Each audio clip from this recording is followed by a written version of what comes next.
Well, I think I'm the only non-scientist on the program, and after that very moving presentation, I'm going to let you in on a secret that I really wanted to be a stand-up comedian. So I'm going to ask you guys to participate, and hopefully, beside reviewing a little financial stuff, we can have a little fun. So we're going to start. The title, I was told, of my presentation is too big. So the first thing that's too big is the U.S. budget deficit. And how do I know that? Well, if we look at this number here, that's 2.8 trillion. And that means that in the year ended 2009, we had about, October 2009, we had about 1.4 trillion in the deficit, which is understandable. It was a tough year. This year, in the year that's going to end October 2010, we're going to have about 1.4 trillion. And guess what we're going to have next year? 1.4 trillion. So if anybody ever asks you a question about the U.S. budget, all you have to say is 1.4 trillion, and you'll be right. Now, how big is 1.4 trillion? It's about 10% of the U.S. GDP. If you go back to World War II, the second highest year of budget deficit is 1983. And it's about 6% of GDP. So we're way off the map here. And not only are we way off the map now, basically the projections are that by 2020 we'll be at 17 trillion. Those are my projections. Those are also the consensus projections. And those are pretty big numbers. What does it mean? Well, the debt service now in the U.S. is relatively low. It's about 7%. We're at low interest rates. But if you start having something like 17 trillion, a 2% rise in interest rates has a huge effect on the budget. It's 340 billion. So we right now have entitlements, we have defense, and pretty soon we're going to have debt service as crowding out, whether it's housing or education or environment, whatever you want, it's going to be consumed by debt service. And this is the number that's held by investors. There's actually another number called the gross public debt, which includes Social Security and Medicare, and I'm going to talk about that. And that number, by the end of this year, is going to be at 14 trillion. So even in Washington, trillion here, trillion there, starts to mount up. Now, one of the things, oops, going the wrong way. One of the things that people are talking a lot about now is what about the Bush tax cuts? Those Bush tax cuts, if we extended them for 10 years, and most things in Congress are done on a 10-year basis, that would involve about 3.3 trillion in lost revenue. And Obama has proposed that people who are at 200,000 or 250,000, that their rate should go up and that everybody else's rates should stay the same.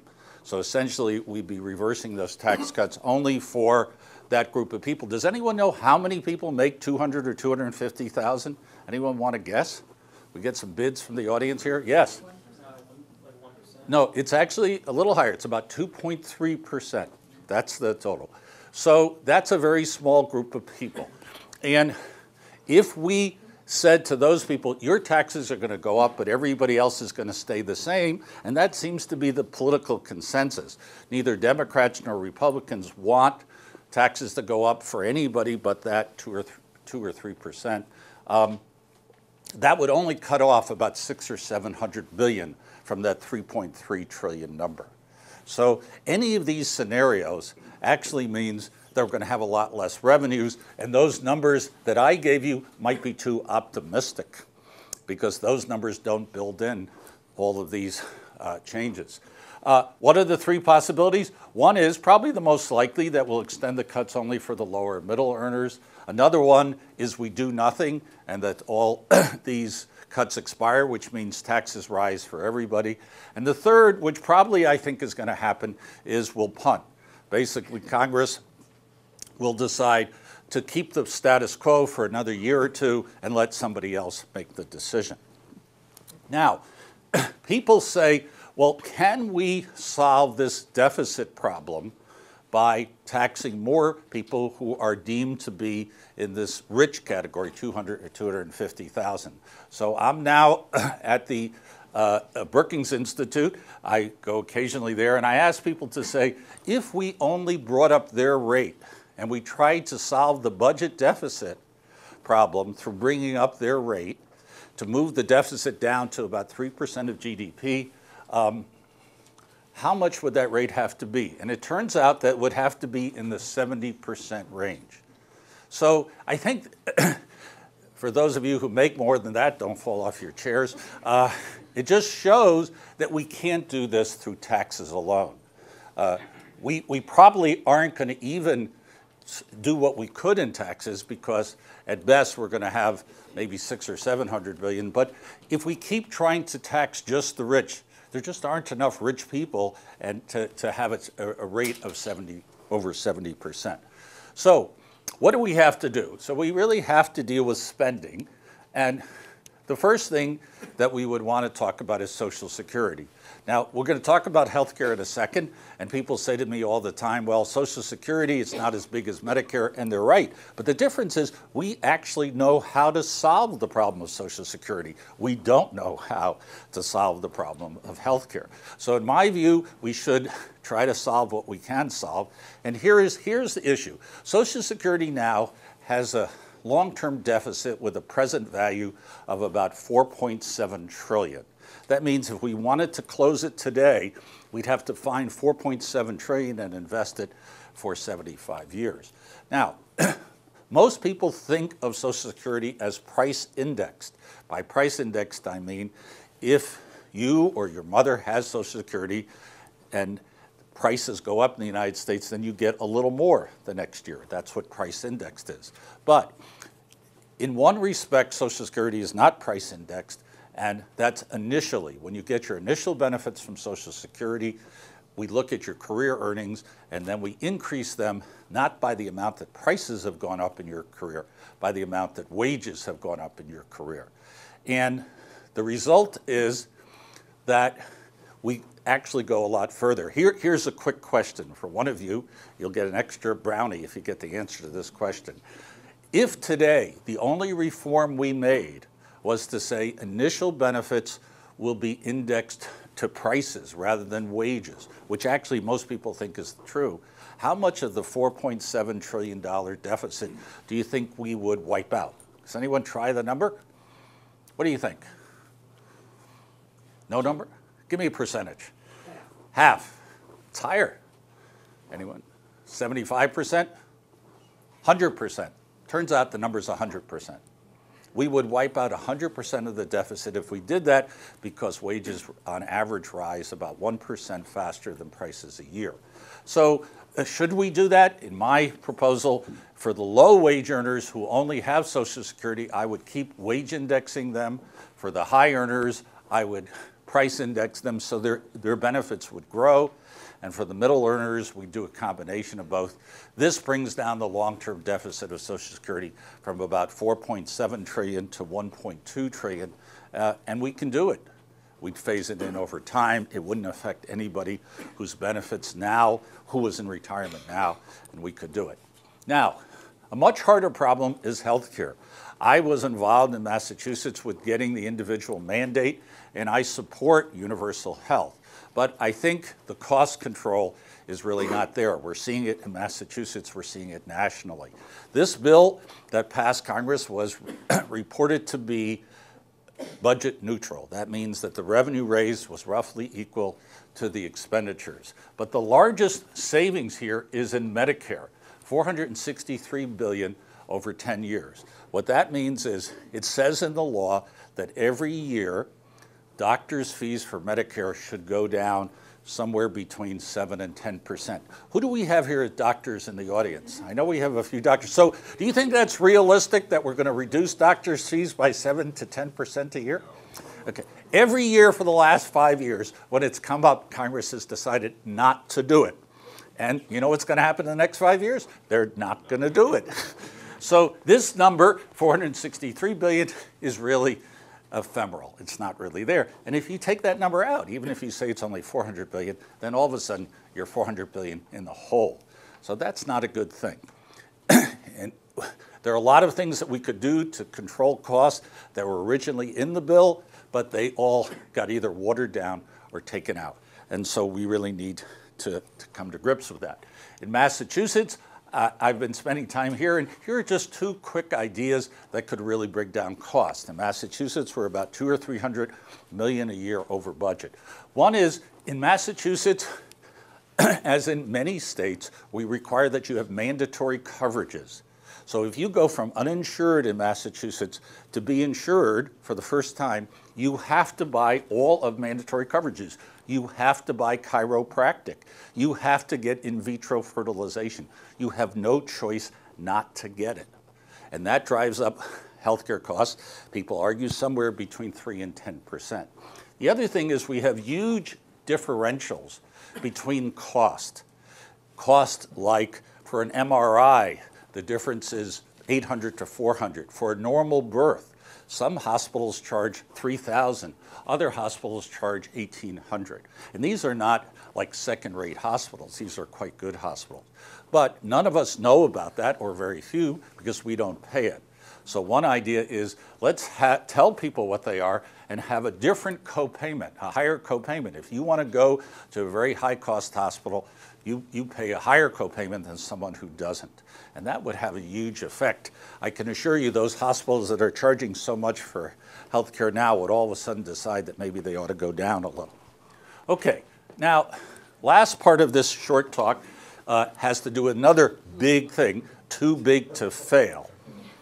And so we all know that the government bailed out Bear Stearns, it bailed out AIG, in the sense that the federal government put government money, billions of dollars, to these institutions. So here's your next chance to really shine. Extra brownie still out there. How many institutions do you think the federal government bailed out, financial institutions, in the last 2 years?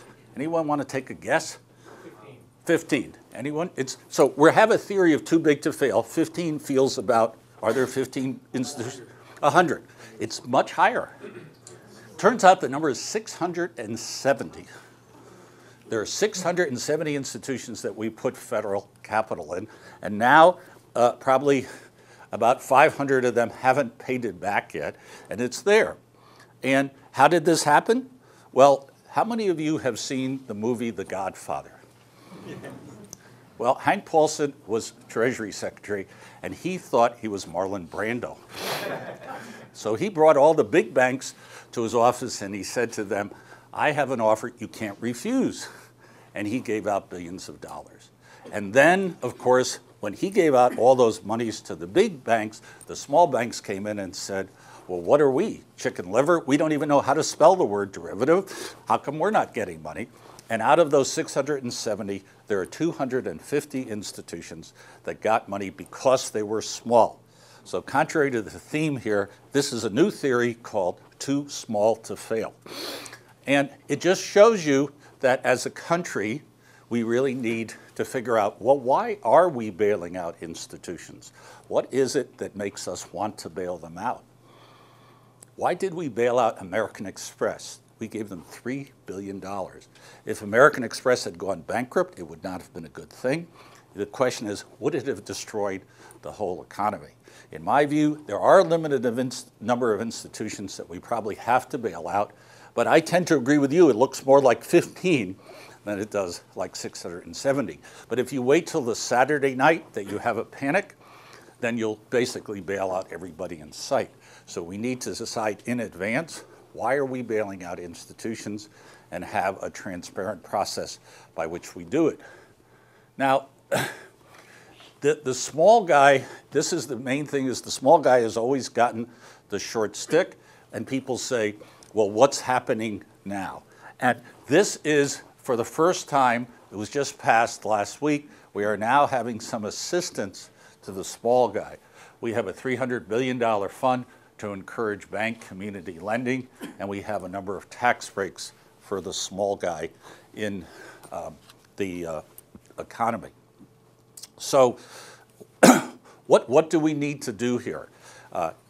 First of all, we need to control spending. Now, it's actually not as hard as you think, because if we kept spending the same for every year, the percentage of GDP would go down. So our budget deficit would go down. So what we need to enforce is a rule like we had in the 90s, was called the pay-go rule, is if you increase spending in some area, you need to decrease it in another area. The second thing we need to do is we do need to very much deal with Social Security and Medicare, because those are the two big long-term things that are going to eat up the budget. Now, a lot of people say to me, you can't do that at a time when the housing market is fragile and when the economy is fragile. But the answer is this: they're not in conflict. If we today enacted various things for Social Security and for Medicare, it would take 3 or 4 years for them to come into place. They're very big programs, they move slowly. So in fact, if we did that through something like the Budget Commission that's going to report at the end of this year, actually Congress would be more likely to do short-term stimulus if it felt that we were actually had some discipline in the long term. So far, we've shown almost no discipline in the long term, and people therefore are very reluctant to do things in the short term. The third thing is we have this thing, these two institutions, Fannie Mae and Freddie Mac. All of us own them, so we should be clear. They have about $6 trillion in assets. We actually have no idea what their losses are. This is, since we're a group of scientific speakers, this is the financial version of the black hole. It's very deep, but we don't know how deep it is. We already have put in about 140 or 50 billion to them. Some people think the total amount is 500 billion. Some people think the total amount should be $1 trillion. So we don't know the level of losses. And people, in all the financial reform we've had, nobody has dealt with this. And 95 of all new mortgages are coming through the same institutions, and they're coming through mainly with these very small down payments, 3 or 4%. So if there's one thing we've learned from the housing and financial crisis is, if you have a small equity and it goes down, that's when people default. The highest correlation between defaults isn't with subprime mortgages, it's with negative equity. And if you just keep, we already have something like 1/3 of all mortgages that have negative equity. If we keep giving mortgages for people with 3 or 4% down, we will have a lot more defaults. So what is it that we could do? We could do two very simple things. One is we could require a 5 or 10% down payment. And second of all, we could bring down the maximum mortgage. Fannie and Freddie now guarantee mortgages up to $729,000. The question is should we as a government be subsidizing mortgages at $729,000? I don't think so. So what we could do is start to bring it down to $629,000, $529,000, and then decide what is the level of mortgage that we, as taxpayers, want to subsidize. And I'm sure it will be a lot lower than $729,000. So we've had the financial reform, we haven't dealt with budget problems, and the third thing is we haven't dealt with Fannie and Freddie. So those are the two things we really need to focus on, and hopefully we'll do it in the next few years. Thank you very much.